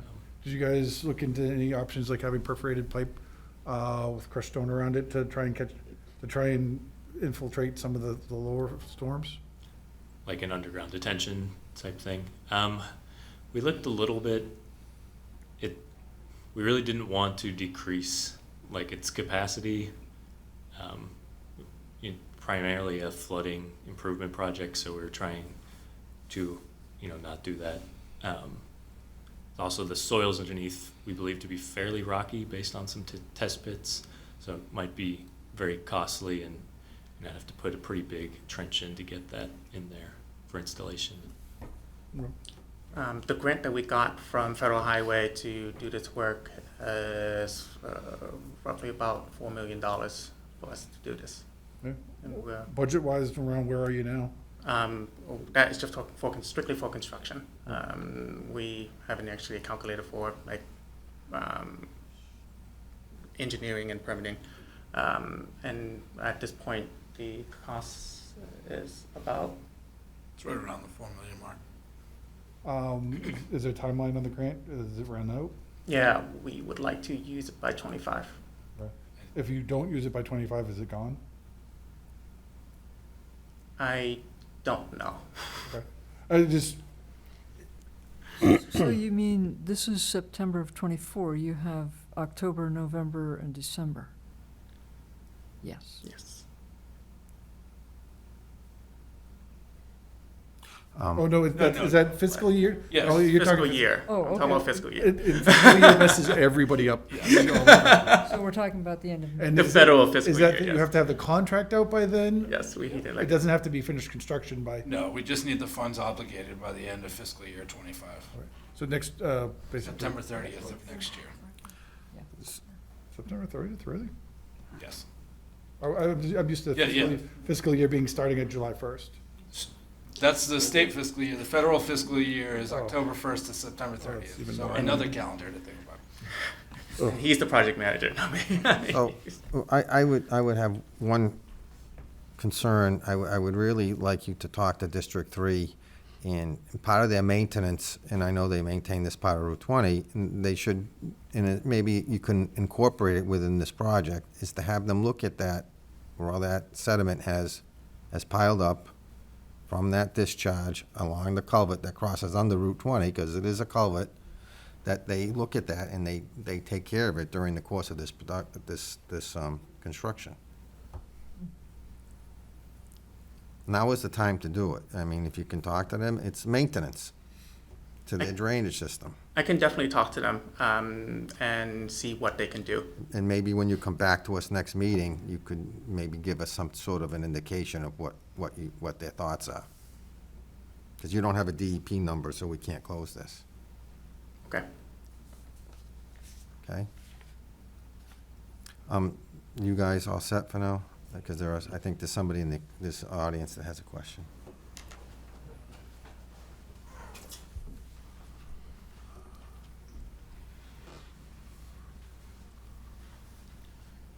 Hi, Gary Engine, 990 Road, Worcester, Mass. I'm not trying to be a wise guy to you guys tonight, okay? But have any of you guys ever been down to the site? Just you? I went down there before here, and I've been. Did you walk down to the water through the brush and get the pickers and the I did. thorns and cut and stuff? Yeah. Okay, so you know It's what? not too bad right now. All right, I was down there this afternoon. Okay. At 12:15, and water was running out of that pipe. We haven't had rain in over a month. Where's that water coming from? Again, like the chairman said, do you know all the tie-ins to those pipes that are coming down Route 20? We had a diesel spill a month ago there. And when I was in the water picking this up today, which is all road sand, nothing to do with the lake, this is not natural to the lake. This was taken 25 feet out from the pipe.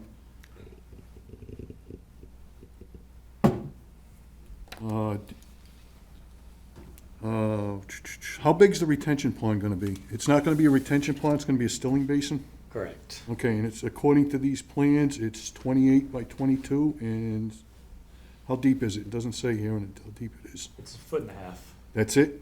Yeah. So the water's gonna be coming out of there and basically just running right out of this stilling basin? It's not why isn't there a retention pond going in there? There's just not enough room for that volume of water to like actually retain it without getting into the Flint pond. Okay, according to the plans, there's land taking that's gonna be taken for this project. Why can't they take more of the parking lot behind Sears Plaza? Because that was all filled in illegally 55 years ago.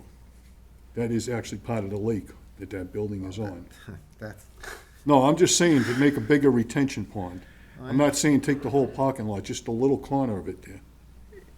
I mean, you can see, if you look at the. Oh, okay. All right. The aerial Realize picture, those you were can up. see where the outfall is, and you can see where the sediments kind of been filling in that area. The chairman said this flow is supposed to be going this way. You see what's happening here because of all the silt and stuff that's come in here? This is all blocked. I used to take my 22-foot inboard, outboard through here to get into Flint Pond. I've been on the lake 47 years. Probably 25, 30 years ago, I couldn't take that boat through anymore, but I could still get my pontoon boat through. I can't even get my pontoon boat through there now, okay? And my wife can't even kayak through there now. And we used to be able to do all of that stuff. And this is all washing from that one pipe. Okay, now you're gonna put two pipes in there, okay? If you were down there, you saw how far that one pipe pushes the sand and the water and the rocks out into Flint Pond. Now you're gonna have side-by-side pipes, you're gonna have double the volume coming down, double the pressure, it's gonna push more stuff out into the pond further. Well, so that's the primary purpose of that stilling basin, is to slow that water down, you know, before it's actually getting into what's outlined as the pond. So we're trying to, you know, reduce that. Do you have an estimate of how many gallons per minute are gonna be going in? I think it's about 120 CFS. Okay. Which I don't know gallons per minute off the top of my head, but Okay, well, it's a 36-inch pipe, it's full.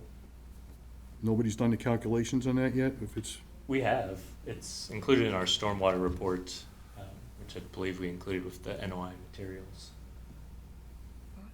okay, you don't know what pressure it's gonna be coming out at either, huh? To push more stuff out and pick up more stuff in the pipe and pull it out? Not pressure. We have, you know, velocities. To slow it down? Yeah, we've computed the kind of velocity attenuation at the end. Let me move over here so you don't have to keep turning Yeah, around. Oh, well, I was down there today picking up this sand. When I was walking around in there, oil slick was coming up from the sand that I was stepping on. Now, I don't know if that's from the diesel spill a month ago or if that's been there for a while. But this is really filled in. This is ridiculous what the state's doing. I understand the state has to put, city has to put, the town has to put the water somewhere. I get that, okay? But they should have a maintenance program because the city of Worcester does the same thing. They consider Lake Quinsigamon and other bodies of water as part of their surface water control. Okay, so it should be a line item budget, whether it's the city, state, or town, in the budget to keep these clean. This should be an ongoing thing, keeping this clean, because that used to be navigable, and what's happening now in Half Moon Bay and, Half Moon Cove and South Bay, the water's not moving out of there. It's not changing, because this is the way it's supposed to exit Half Moon Bay and South Cove to get the Stringer Dam and go out of the lake. So that water in those two parts of the lake are stagnant because this is getting blocked. you can see what's happening. It's actually pushing the water back into Half Moon Bay. So something's gotta be done about that. It's just ridiculous. I mean, like I said, I've been there 47 years, and if I was putting a pipe in like you guys are doing, they wouldn't let me do it, okay? The other states, so they're gonna do it. Because like I said, water's gotta go somewhere. I get that. But there should be a line item in the surface sewer to clean that out. At least maybe every 5, 8 years. And as far as the catch basins go, I'm with these, there should be a normal maintenance thing, and maybe every 18 months, those catch basins getting cleaned out. Because stuff does build up in there. And I have a shipping container tag from a Connex box that washed up on my beach. So that's the stuff that gets washed into the lake through these catch basins. Now, that has nothing to do with this. This came from Atlas Street in Worcester. They must have cut the shipping container, dropped it in the ground, went into the catch basin, it's in the lake. Same thing's gonna happen on Route 20. Whatever's on Route 20 is gonna end up in the lake.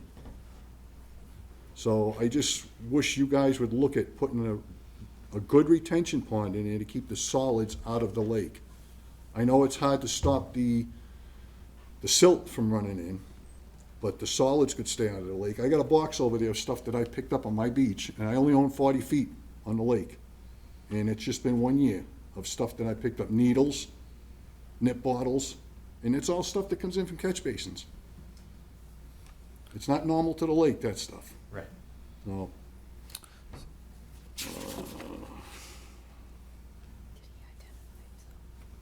Okay, that's it, Mr. Chairman. Okay, Gary, thank you. So you hear our concerns. I mean, I would really like you to talk to somebody and incorporate some way to clean this up within this project.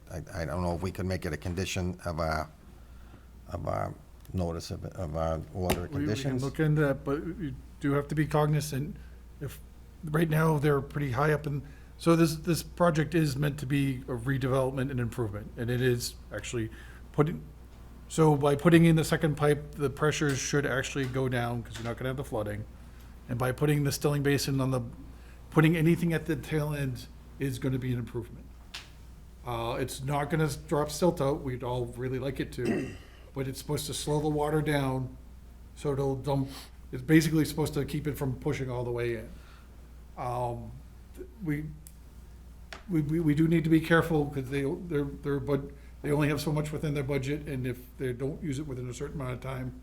I understand that, and we don't wanna delay you, but we would like some sort of an answer. I hear you, and I will reach back out to District 3 to have them take a closer look at this site, evaluate it, and may potentially see if there could be a separate project coming out of it as a mean to a separate effort for permitting as well, just to address the issue.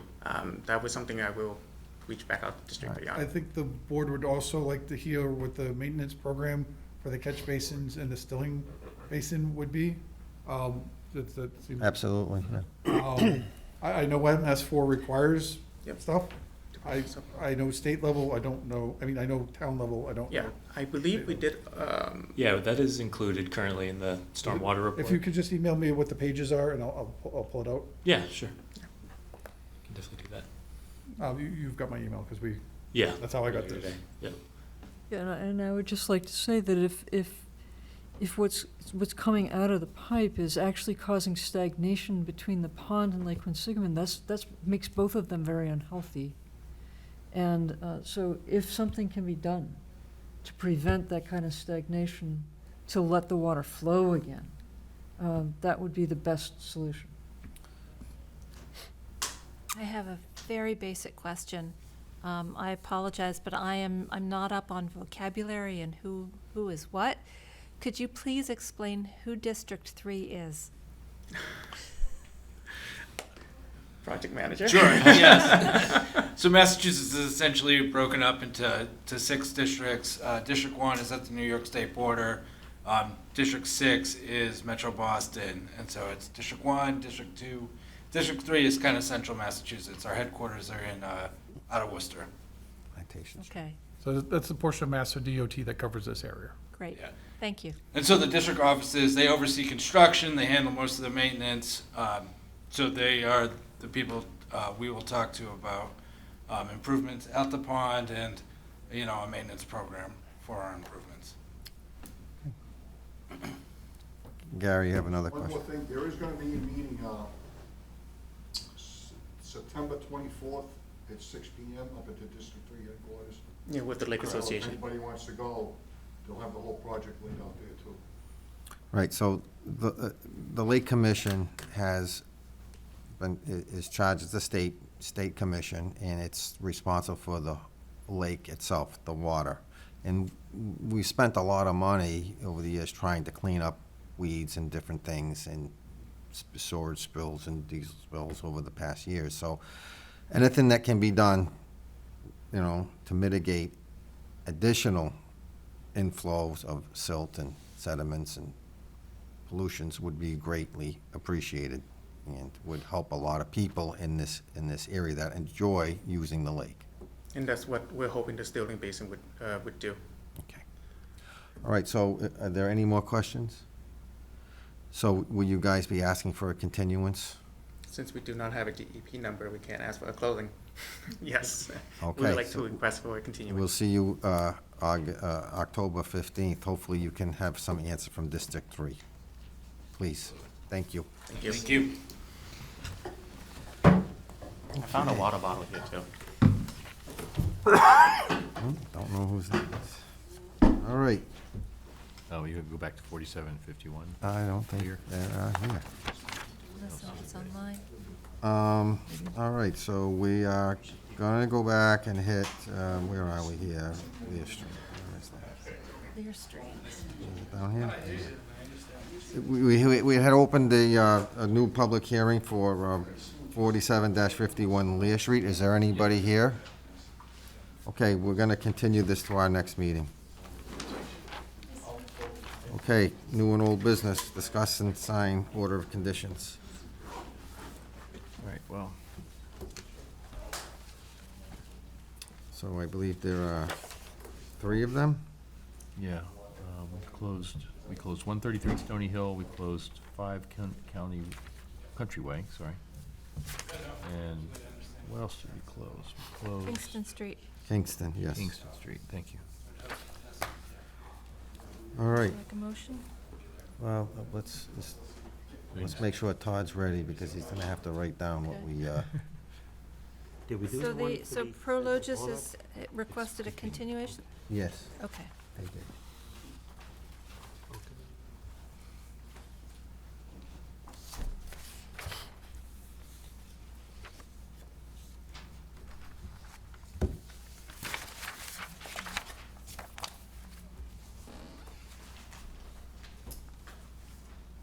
I don't think, we didn't have any conditions for Stony Hill, right? Let's see. I had, no, I had no conditions.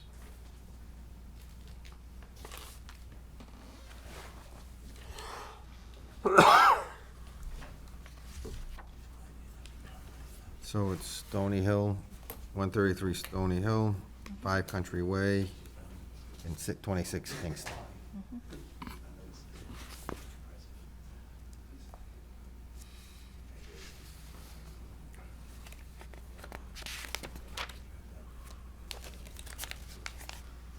So I give you guys the order of condition sheets and you sign that, right? Correct. And then we're gonna, when we, we're gonna vote on, and if there's anything we need to add, you just need to make a notation that we don't miss it.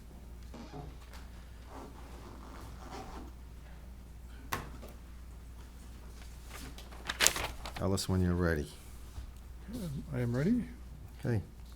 Martha? Mr. Chairman, I move that we issue an order of conditions for 133 Stony Hill Road for the construction of a home addition and deck within the 100-foot buffer zone. Second? Is there any discussion? Okay, all in favor? Aye. Mr. Chairman, I move that we issue an order of conditions for 5 Country Way for the construction of a garage, pool deck, and shed, with the condition that the erosion control be put in place from the 100-foot buffer on one side, help me, around the back to the other side of the 100-foot buffer? 100% correct. Okay. And that the shrubs around the pool be revised to include more native species such as viburnum and buttonbush. Second? All those in favor? Aye. Aye.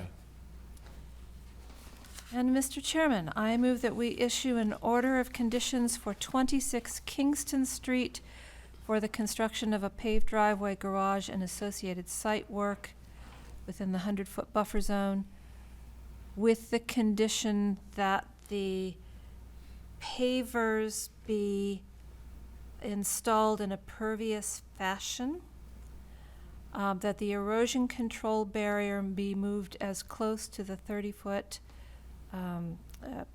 line as possible. And were there other conditions? No, I don't think so. My notes were erosion control and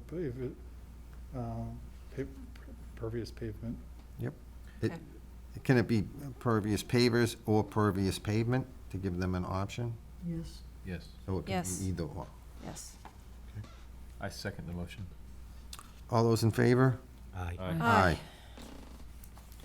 The rest are continued. Correct. All right, now we're on to certificates of compliance.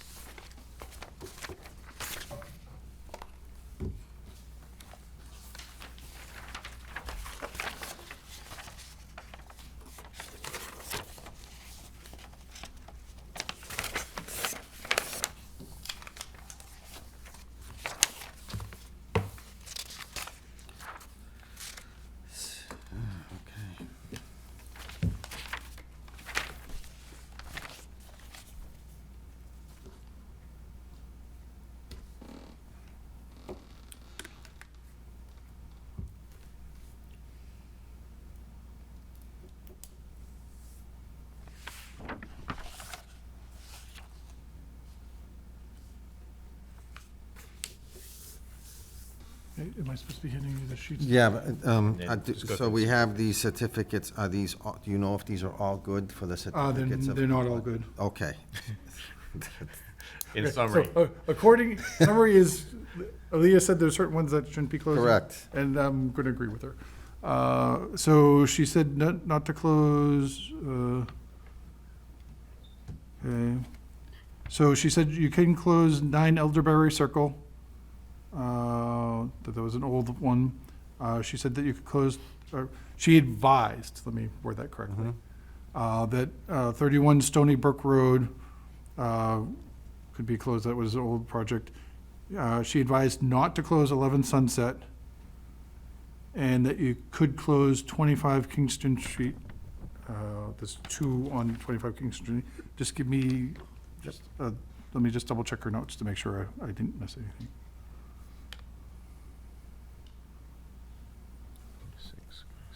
26 Kingston, we talked about tonight, those were, right? Yeah.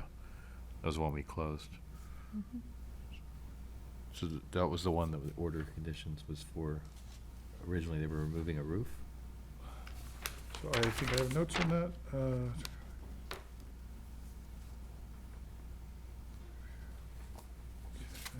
No, I think that was Bayview Drive. Okay, yeah, you're right. Did Kingston have something that I went think on it before, just, Oh, that was previous? the one, the hut? okay. It's not on there.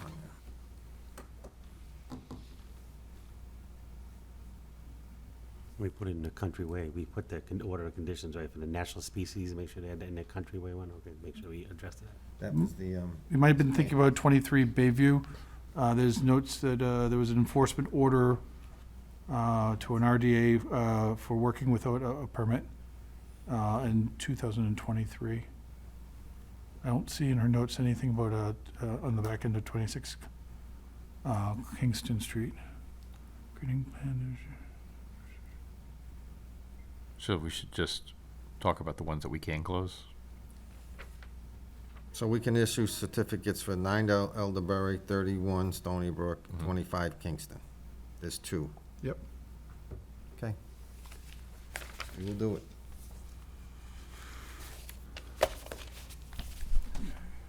All right, so we're gonna pass up, Bobby, you have those? There's 3. That's signed over Yep. yet. Do you have a pen handy? If not, I can send one down. Okay, so. Force mowers. Hey, did you guys know that Aaliyah got a fine book? Yes, we saw the fine that she had written. We saw the ticket. That's good. I'm happy. Taylor's Fawcett out there first. Did you see the ticket? No, I didn't. It's on the Google Drive. Okay. And it was written for this person here. So I'll be giving you 4 certificate of compliance sheets for the 4 items Yes, we, I saw the kind of thing.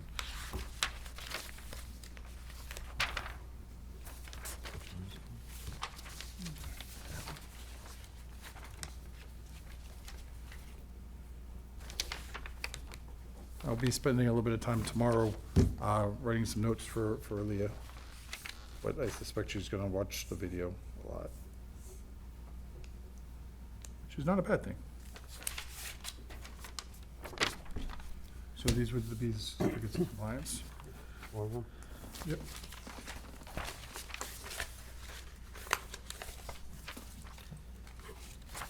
And then we have an extension request for 800 Boston Turnpike.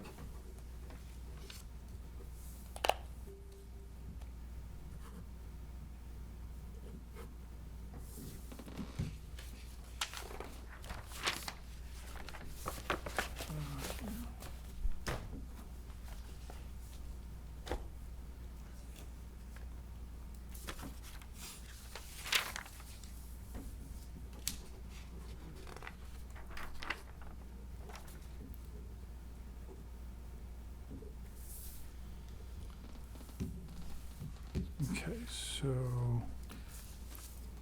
There's somebody presenting. Boston Turnpike, doesn't look as, Leah's notes are, they're requesting extension, sorry, I should probably be talking into that. Project was for the construction of a parking lot, replication of wetland area, replication area has been planted and is stabilized, but they need time to, for the construction of the parking area. So it sounds like the project's moving along, but they're just not done yet. There's somebody online here to present, talk about. Oh. Yeah, Mr. Chairman, Dan Campbell, Level Design, on behalf of the applicant. It's exactly as described. The area was planted. We have a partial certificate of compliance on the planting area. They were moving sort of from the back of the site into the site proper. Now they're planning on building the parking lot. The order expires in about a month and a half, and we just wanted to make sure that we get plenty of time to extend the order. I don't know that we'll need the full 2 years, but hopefully the 2 years, we can get the parking lot done as it was designed. Sounds good. We can do that. Do we need to vote on that, Todd? We'll know what, we'll just vote on it just to make sure. Thank you. Somebody like to make a motion that we issue a 2-year extension? at So moved. 800 Boston Turnpike? Second. All those in favor? Aye. Okay, so that takes. Thank you very much. You're welcome. Okay, so the next item would be the enforcement order at 101 North Quinsigamond Avenue. Yes. Fine was amount of $300, was issued September 6th for failure to stabilize slope, failure to take actions to rectify the situation, including stabilization of the site, or filing with the Conservation Commission to permit the retaining wall. Ann, do you have anything to add to this? Hi, Ann Zedek Sumner, 9799 North Quincy Ave. So am I understanding that there's been a fine assessed? Correct. Are there any next steps or expectations that swell we might have? We are waiting to hear back from the applicant, and we have not, I do not believe we have heard anything, and that's why the fine was issued. So Aaliyah's been sent a couple letters, a fine. They were supposed to get back to us with a plan and file for an NOI, and they have not. So we'll just keep on them the best we can, and we'd like to get this straightened out. I mean, we should have an order so they could do some work there for the drawdown. It would make sense, but we have not heard anything. And the next step would be, do you have an escalation process after the fine if the person doesn't respond? I don't know what the next step would be. We'll have to talk to Aaliyah. Perhaps we would notify the DEP that we are not getting anywhere and see what their thoughts are. Okay, thank you. If I could please be included as an abutter, I don't know if that's appropriate or not, but if feasible. If there's a notification that goes out, I believe you would be notified. I haven't received any notifications Okay. for anything, so. Well, that would be because they haven't actually filed any. They haven't filed any paperwork, so. Which is, it's a circular issue, but. It's very frustrating on our end. I mean, I share that frustration. I'm sure you do. It's my, so if I were to recommend, this is just, if I were to, request. Actually, do you mind coming up to the? Of course, And start with your name and your address. of course.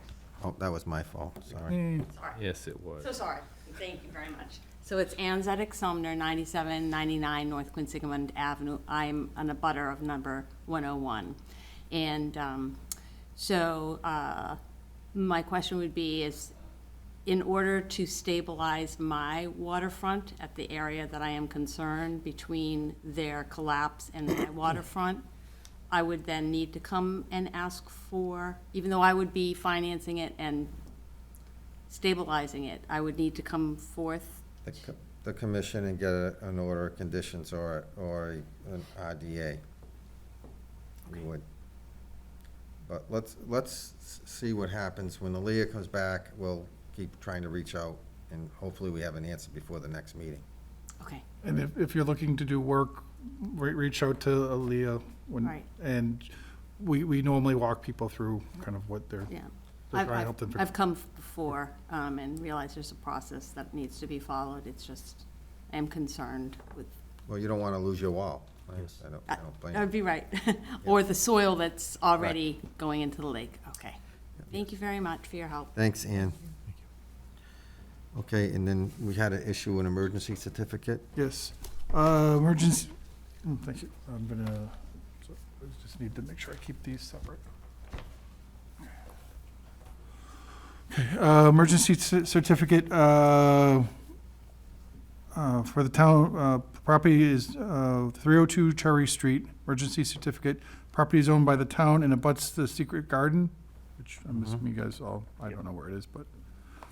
Beavers have lived in there for years and have been removed previously because they blocked the culvert and raised the impoundment level of the pond. Due to the public nature of this site, traps have been previously tampered with, and trappers are reluctant to return to the area. The town is proposing to install a pipe and fencing structure to allow water to flow through the culvert and lower the impoundment without disturbing the beavers. With the public access to the site, this will be a good opportunity to educate folks about how these devices work and how important beavers are. It's basically a beaver deceiver, if you guys have heard. Beaver deceiver? It's this, The water leveler it, yeah, that might be a system name, but it's like saying a silt sack or something like Yeah, that. no, It's- I've seen it. It'd be something of that sort. So essentially, it allows water to go through the beaver dam, the beavers, and it channels the sound of falling water away from where the beavers can hear it, so they are not tempted to rebuild their dam. They don't understand that their dam has been damaged, so on. So they're happy, the water level is high enough for them, but low enough where it's not going to damage the dam and cause problems for the town. That's the hope. Yeah. And, I mean, I've heard the mixed reviews of how, but it's worth a shot. It's worth finding out. Do we have a contractor? I don't I don't know. Okay. That would be a good Leo question later on this week. I can check. There are people, contractors, who understand, for lack of a better term, they understand beavers, beaver behavior, and so their installations can be more successful. Do you know of anybody who's? I'll recommend somebody to you offline. Lee is kind of excited about this, so she would probably be happy to get an email about it. Okay. But she's not gonna read it for a couple days yet. Yes. Do we have a certificate to sign, or do we already sign that? She's got a whole bunch of stuff in there. I am willing to bet there's, so I'm looking for.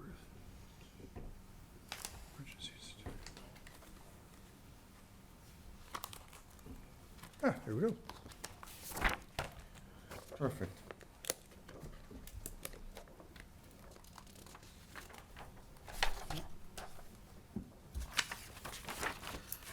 There should be a sign sheet. That's what the sign sheet, that's the Oh. emergency part of it. Oh, I'm sorry.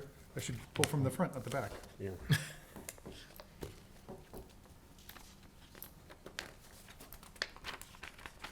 There you go.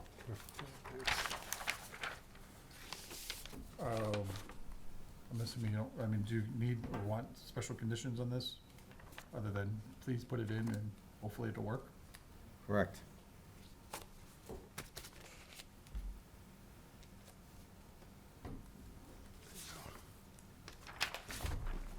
So Leah will be actually,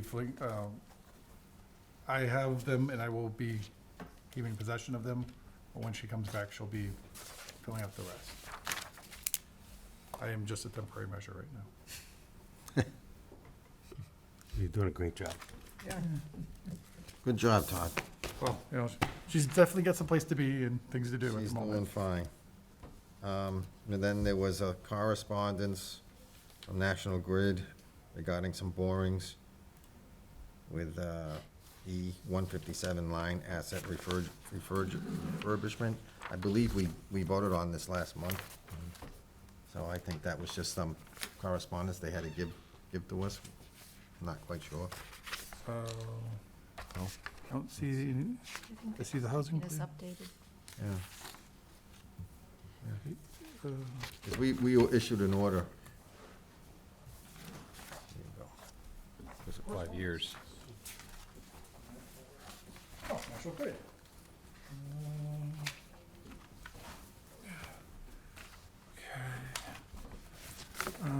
Do you want me, well, this is a public meeting, so I can't just like show you a piece of paper. I have to actually.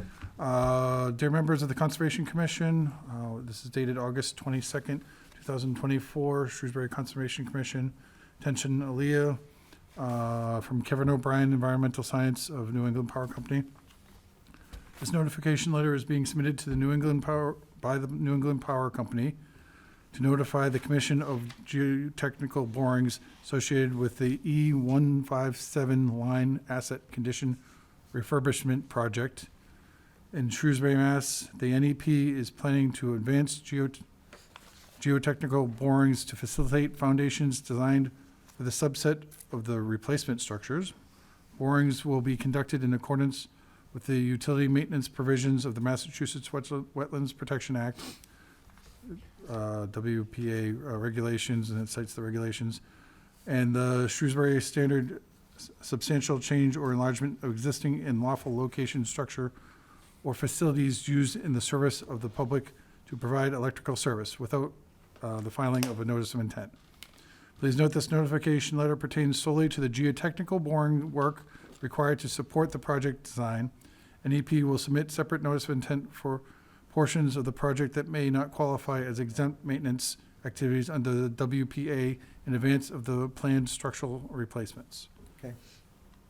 So it's a separate project than what they came in previous. Were they doing borings before? They were doing something similar to this. They were replacing structures, so this must be an addition. So this is to help design the structures. Okay. So, Maybe it's part of it, maybe it's, Leah probably could answer that, because they did come in, we issued an order of conditions. I don't know if this is previous, this letter was previous to that last meeting, or what, no. I believe it's down off Centec. Okay.